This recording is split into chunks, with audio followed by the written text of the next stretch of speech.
Welcome back to my series on the switched LED project. In this video, I will be using CircuitMaker 2 to turn my design into a professional-looking circuit board. I'll start out by going at normal speed to show what I'm doing, but I'll try to speed through anything that's repetitive. Just so you know, the total footage I had after creating this board was about 4 hours, so I really cut a lot out of it to get it down to this video. Once you're in CircuitMaker, you can create a new project, give it a name and a brief description. I started by creating 3 schematics. It's not necessary to split your schematic up, but I like to do this in my designs to keep them a bit more organized. And for larger designs, it can be useful to know how to do this. The first circuit I'll put together is the boost converter. I know I need an input voltage, which I'll call VCC, and an output voltage that I'll call +5. The first component connected to VCC is the coil, so I'll go grab one of those real quick. I'm not actually very sure of what value will work best for this design, so I'm going to design the board to work with a larger through-hole inductor, and I'm actually going to build it with a few different types and sizes of inductors to see what works the best. I looked through Mouser for a while to see what I wanted to use, and I settled on this 1 millihenry through-hole inductor as the largest option. I also found a few others that are smaller, all the way down to 4.7 microhenry, which is what the datasheet recommends. I want to try a few different values to see how the performance is affected. Putting the part number into CircuitMaker, it turns out that no one has built one of these before, so I'm going to make a rudimentary symbol and footprint for it. The symbol is easy, I can just copy any inductor. The footprint is a little more complex, but it's really just 4 through-hole paths. I see that one pin is X'd out on the mechanical drawing, which may mean that it's not actually there, but I'm going to assume that it is a real pin for now, and if it's not, it won't really affect anything. For the body of the device, I added a cylinder that matches the size described in the datasheet. You can use more detailed 3D models, but I didn't find one for this device, and I didn't want to spend time on making one in Blender. I might show how to do that in a future video. I find out here that CircuitMaker won't let me make a device with 4 pads, but only 2 pins in the symbol, so I have to go back and fix the symbol to have 2 unused pins.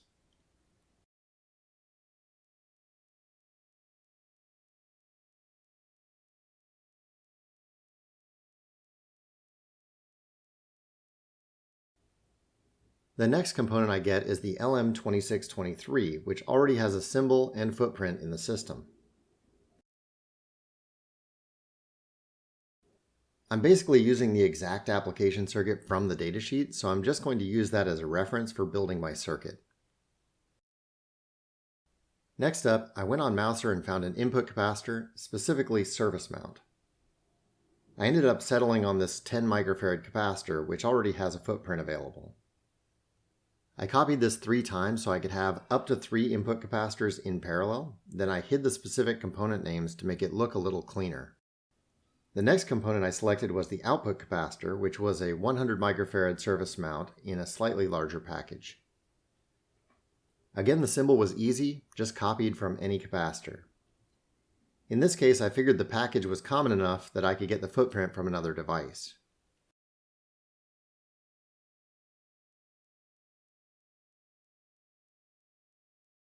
When you create a new component like this, it shows up immediately in your favorites and will show up in the database later.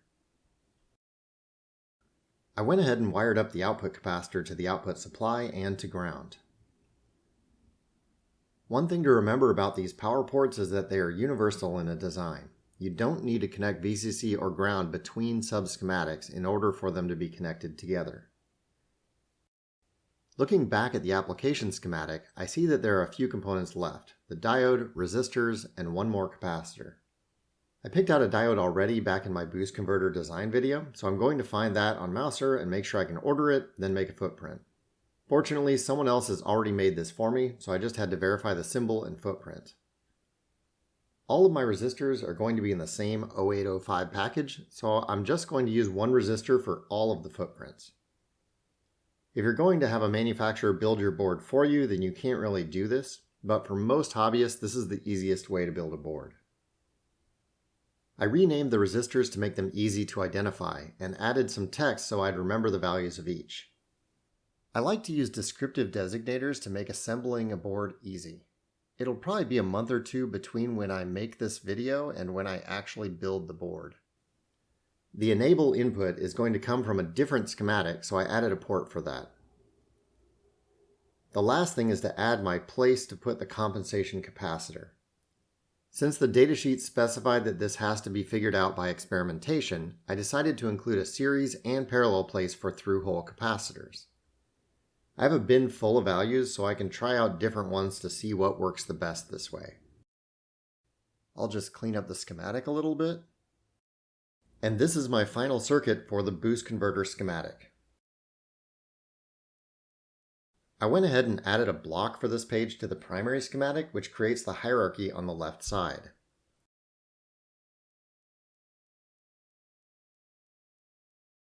Moving on to the timer circuit, my first goal is to build the oscillator circuit, which is pretty simple. It's just a Schmidt-Trigger inverter with an RC feedback loop. I added an OR gate so I could disable the oscillator when the timer is finished counting. First, I grab an 0805 capacitor for the timing capacitor footprint and a through-hole resistor for the timing resistor.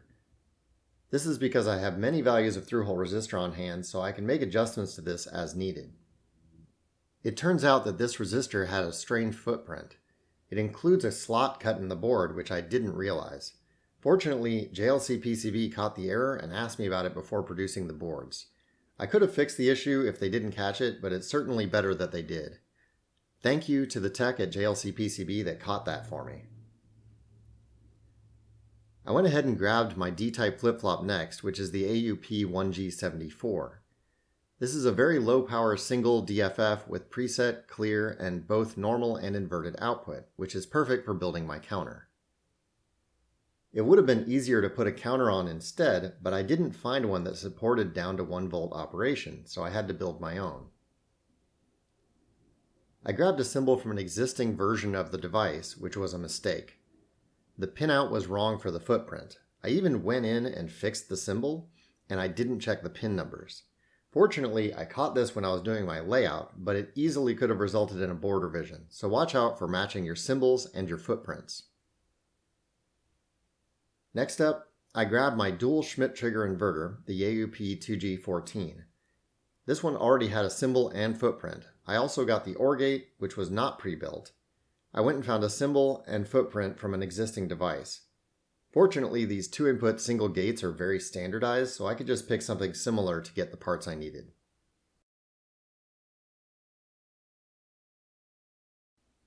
While I was at it, I went ahead and grabbed the level shifter, which is the LSF0102. I chose the 2-channel version because it was more available than the 1-channel version, even though I only needed the 1 channel. It won't hurt anything to have the extra channel go unused. I went in and edited the symbol because the buffers shown were just wrong. This is a passive FET-based translator, so I'd hate for someone to get confused by this and think that it's a buffer.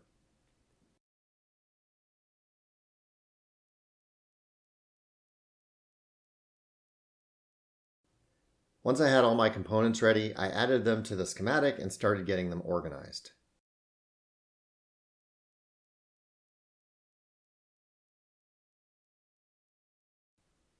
The power on reset signal is created by hooking an RC to the input of a Schmidt-Trigger inverter. When the switch connects the battery, the capacitor will be at 0 volts, which means the input to the inverter will be VCC and it will slowly charge to 0 volts. The output of the inverter will be 0 at the start, and after a short delay, it'll go up to VCC. This creates my reset pulse for all the flip-flops so I know what state they're starting in. Never assume that your flip-flops or latches are starting in a known state unless you have specifically initialized them that way. The circuit on the right is my down counter. Basically, it's a binary counter that counts with every rising edge at the input. When it reaches 0, it'll loop back around to all 1s, and that's when the enable signal will go high permanently out of the last device. That signal also feeds back and turns off the oscillator so we're not running it and wasting power. The last component to go in is the level shifter. Its job is to change the battery voltage out of the AUP1G74 to the 5-volt level input of the boost converter, so I can control the enable pin. I built this over the course of several weeks when I had some free time after work, so I forgot that I had put a pull-up resistor on the other schematic already and added one here also. I eventually go back and delete this. I also go in and add a port so this schematic can connect to the other one. And that's the complete timer circuit. This will allow the LED to turn on for about 30 seconds when the switch is flipped and hold it off after that to save power.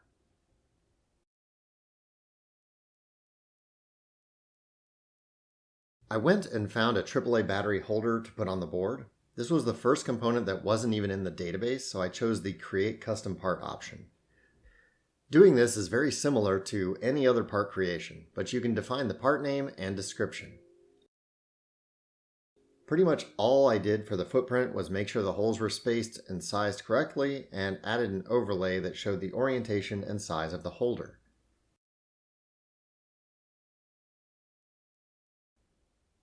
I tend to change the grid size a lot when I'm building a component, which can be helpful for measuring out distances quickly and easily. The LEDs are going to be connected straight to the 5-volt rail via wires soldered to the board, so there's no need for any symbols here.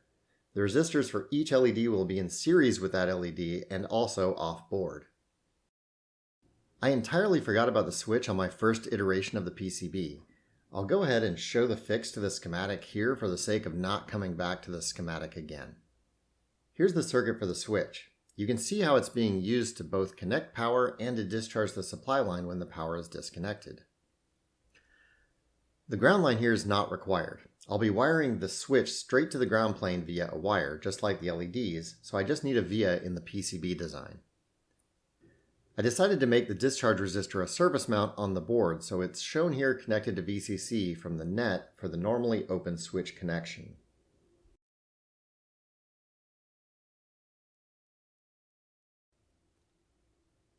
I'll also give that a descriptive name so it's easy to identify later. Starting the board design is pretty easy. You just create a new PCB document, then run the project update PCB document tool. You can see multiple errors on this when I run it the first time, which are primarily coming from naming issues, but most of my components found their way to the PCB anyways. I went back and labeled a few nets to make my layout easier to follow. I've found that this can be very helpful when you're laying out a board so you can easily see which signals are going where. When you're just leaving the default net names, it can get confusing when you're looking at a bunch of traces and pads on the board.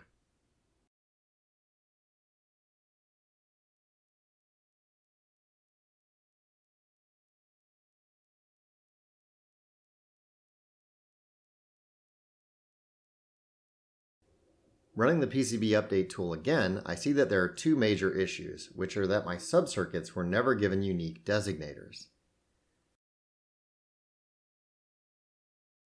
After fixing that, I was left with no more errors. I decided to start my design by moving the battery holder into place so I could get an idea of how much room I had to work with. My initial thought was to try to fit everything on the other side of the board from the battery holder. I moved it to the back layer and locked the component so I wouldn't select it by accident while I was moving other components around inside of it. Next, I brought everything over so it would be easier to move around individual components. I want to group up some components that need to be physically close to each other.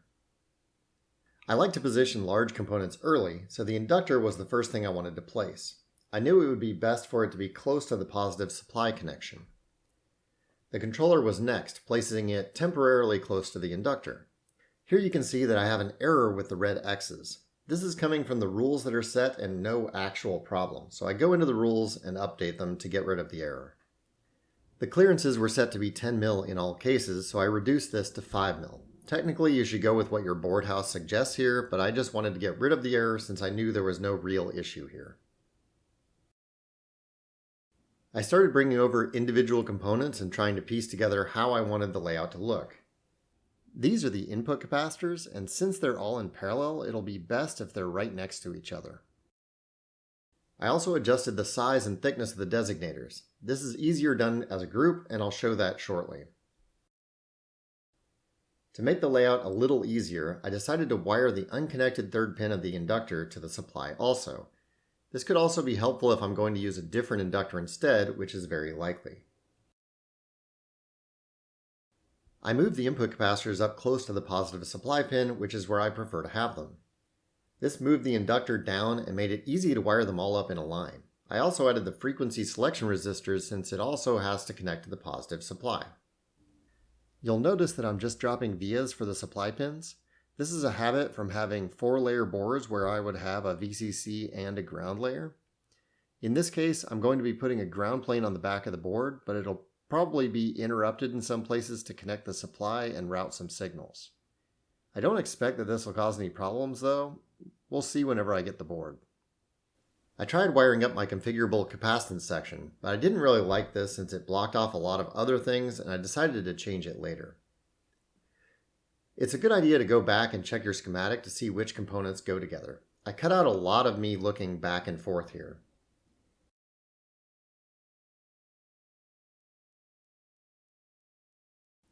I found 2 components with the same name, which I didn't like, so I renamed one and pushed the update to the PCB. I found that this happens when you copy-paste a component and forget to update the designator. When you're placing multiple resistors, for example, the program will auto-increment the designator so you don't have to go back and rename each one.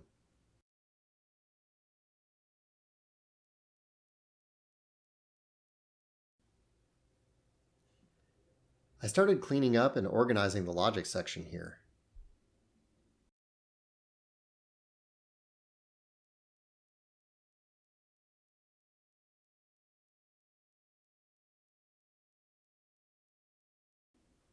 I realized that I didn't include any decoupling capacitors for the logic devices, so I added a couple of those. Typically, you'll want to have one per chip, but in this case, I don't think that I'll actually be needing that because the frequency that I'm operating at is not really that fast. I just added 2 capacitors to handle the whole logic set. Maybe not ideal, but it should work without any issues for my project. When I started wiring these, I opened the datasheet to verify the pinout and discovered my mistake from earlier. I needed to update the pinout for the D flip-flop. Here you can see how wrong this was. The supply and ground were correct, but everything else was wrong. Nothing would have worked if I used that pinout. Once I made the updates, I had to push them and replace the components with the updated version. There may be an easier way, but if there is, I don't know how to do it. Now, my goal is to make a repeating pattern of connections so that I don't have to wire up each of these individually. I'll just create one setup and then copy and paste the traces. I really like how CircuitMaker handles this. You can see that I don't have to rename traces after I copy them because the program detects that the traces are placed on different nets and it renames them automatically to match. Reusing repeated patterns like this can save you a lot of time and effort.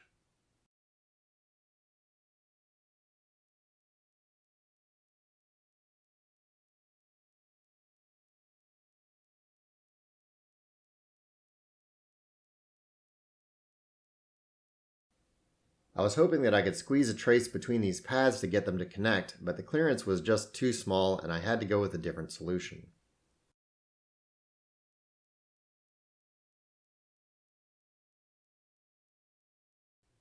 I ended up just dropping another via for the supply, which you can see was too close to the nearby traces. Another neat feature of CircuitMaker is the ability to just grab a trace and move it. The rest of the trace remains connected so you can make adjustments without breaking your traces. Next up, I just copy-paste and align the new traces. I ended up putting all the flip-flops in a line so it was easier to do the layout, and I figured this was a good shape considering the final board shape I was planning.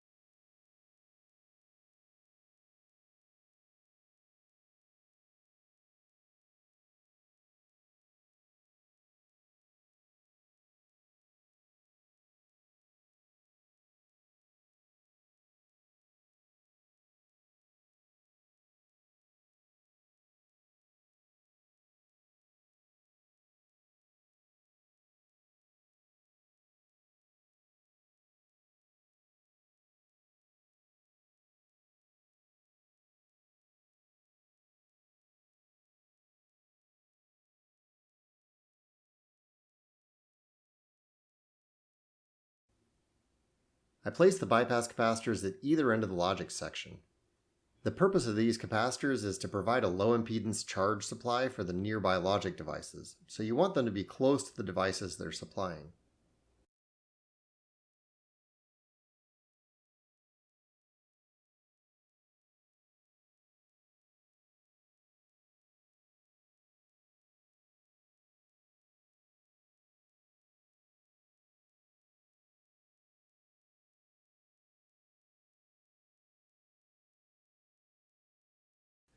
I found that the inputs of the OR gate were backwards from the way that would be easiest to wire up, so I just reversed them in the schematic. Watch the output of the OR gate and you'll see that I accidentally shorted the output to the power on reset signal. I didn't catch this immediately, but I did eventually fix it. You can see here how I've started to build the board in smaller pieces, which I find a very good way to design PCBs.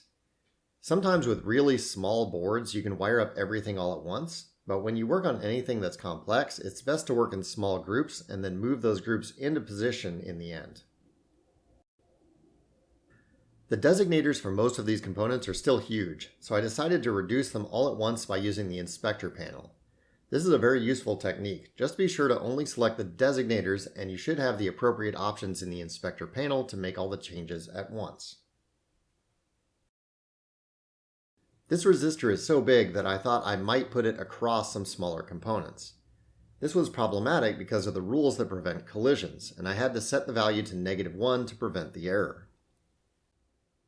I did a bit of organizing and cleanup here. Another neat feature is that you can route a trace from an existing trace back to itself, and the program will automatically remove the old version of the trace.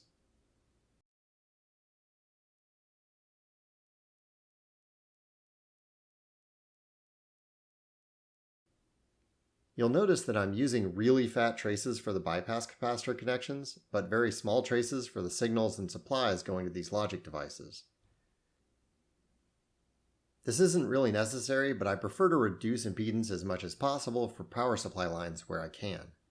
The other traces are very low power and short, so I doubt their impedance will significantly impact the design.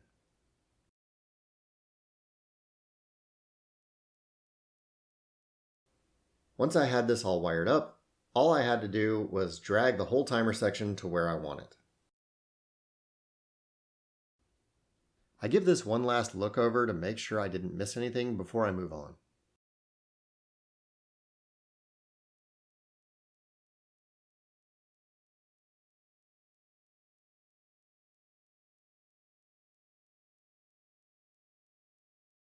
Before starting, I looked at the recommended layout from the datasheet.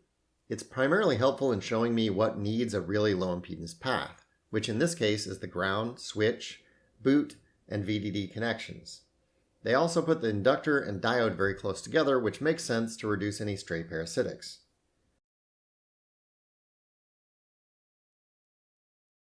Looking at the footprint for my diode, I realized that it was incorrect, and I had to go fix that real quick.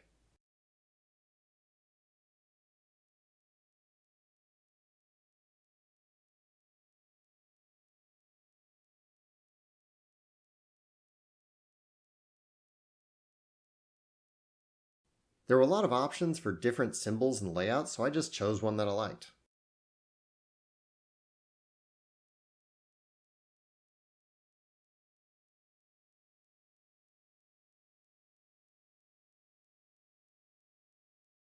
I added a bar to more easily orient the diode when I'm assembling the board.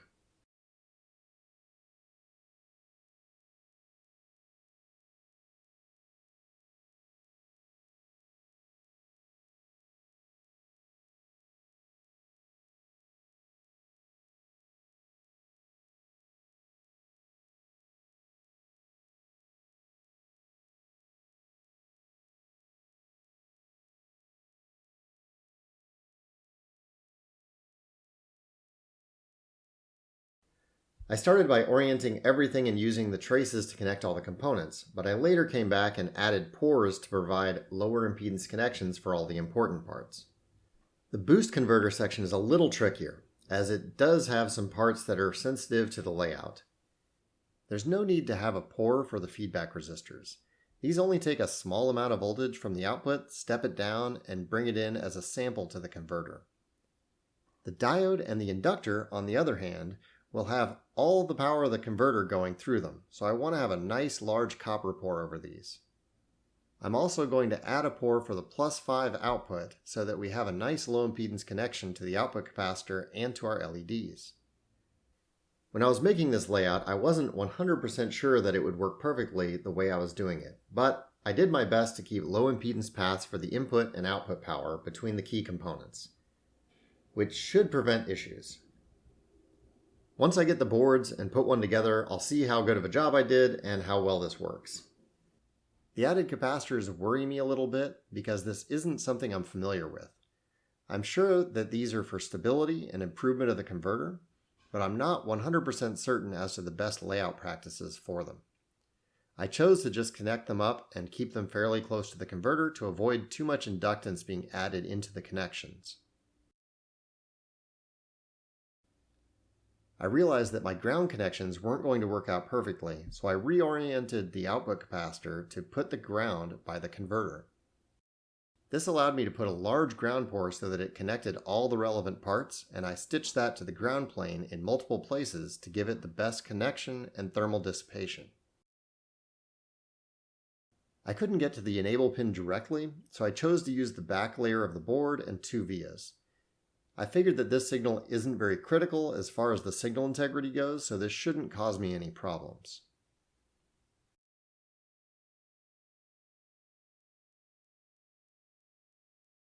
Remember that my LEDs are going to be soldered to the board via wires. I'm doing this by just adding some vias that are connected to the 5V output of the converter directly.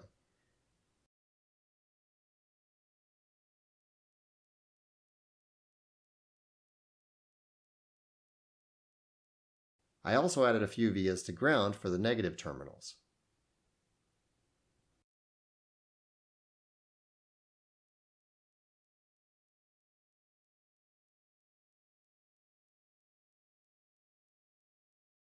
You can see when I make the pore that the traces get cut out. This is a behavior that I don't really like. I think it should allow the traces to go straight through the pore since they're the same net. But I guess this is just something that CircuitMaker isn't great at. I decided to work around it by deleting the traces and allowing the pore to be my connection.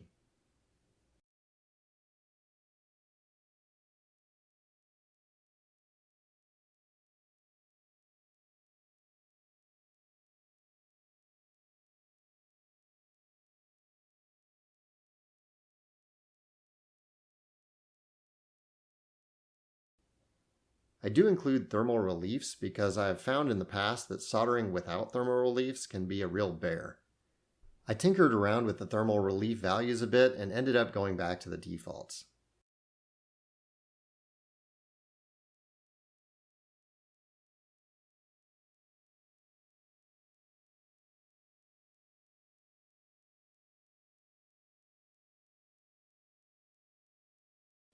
I also added some solid copper areas that fill in spots that I didn't like the automatic pore shape.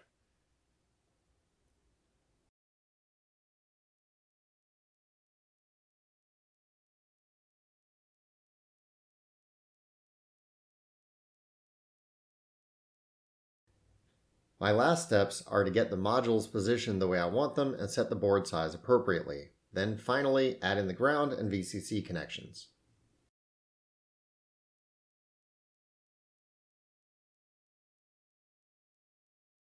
I ran a nice fat trace for the supply all the way down to the bottom of the board, then used the back of the board to connect up the vias that I'd placed earlier.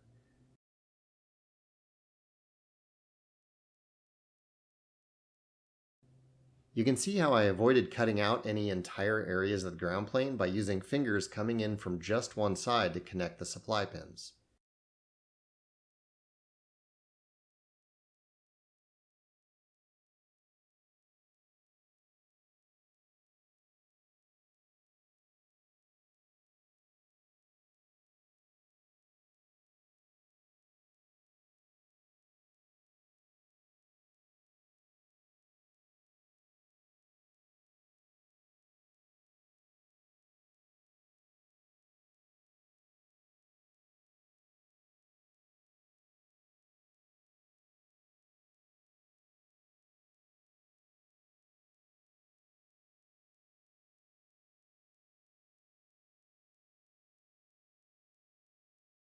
Here I defined the board shape by drawing a rectangle in the outline layer and selecting the Define from Selected Objects option.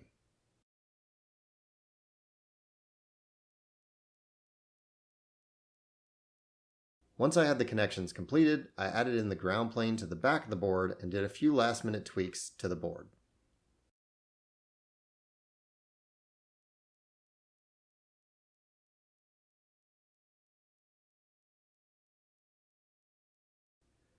I also saw that I was missing the pores for the inductor, so I added those in.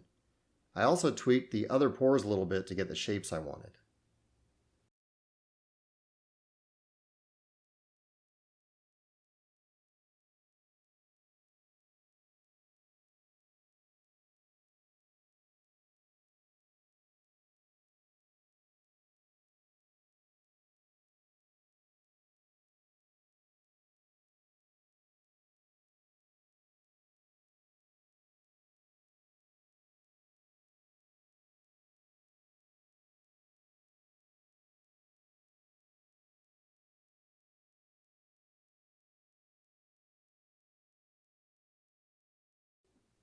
Now I think that I'm done with everything, so I run the DRC to check for anything that I might have missed.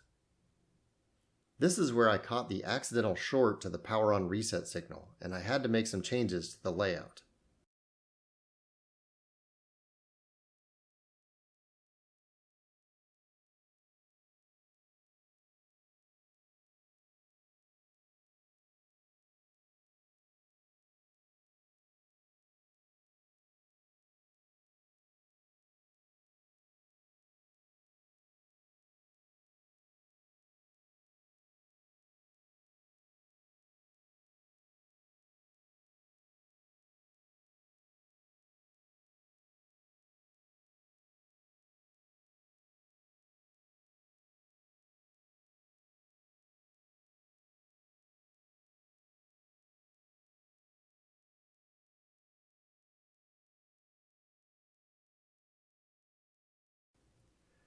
As I mentioned earlier, I had to come back and fix an issue where I forgot the switch connections. This just required adding a few vias and placing a resistor. I also moved over the battery holder and tweaked the input capacitor placements.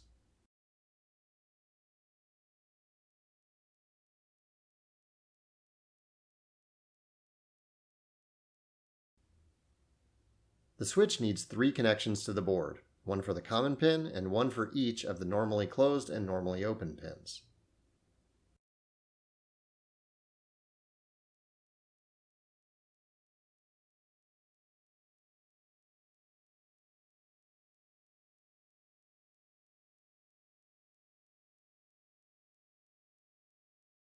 I also labeled these so I'd have an easier time connecting them in the final build. Once I was done with that, my design was complete.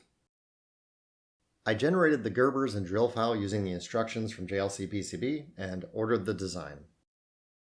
Since I use the slowest shipping option, it'll take a couple months for me to get the actual boards and build them, but when I do, I'll be checking this design out to see how well it works, and I'll post a video about it. Thanks for watching.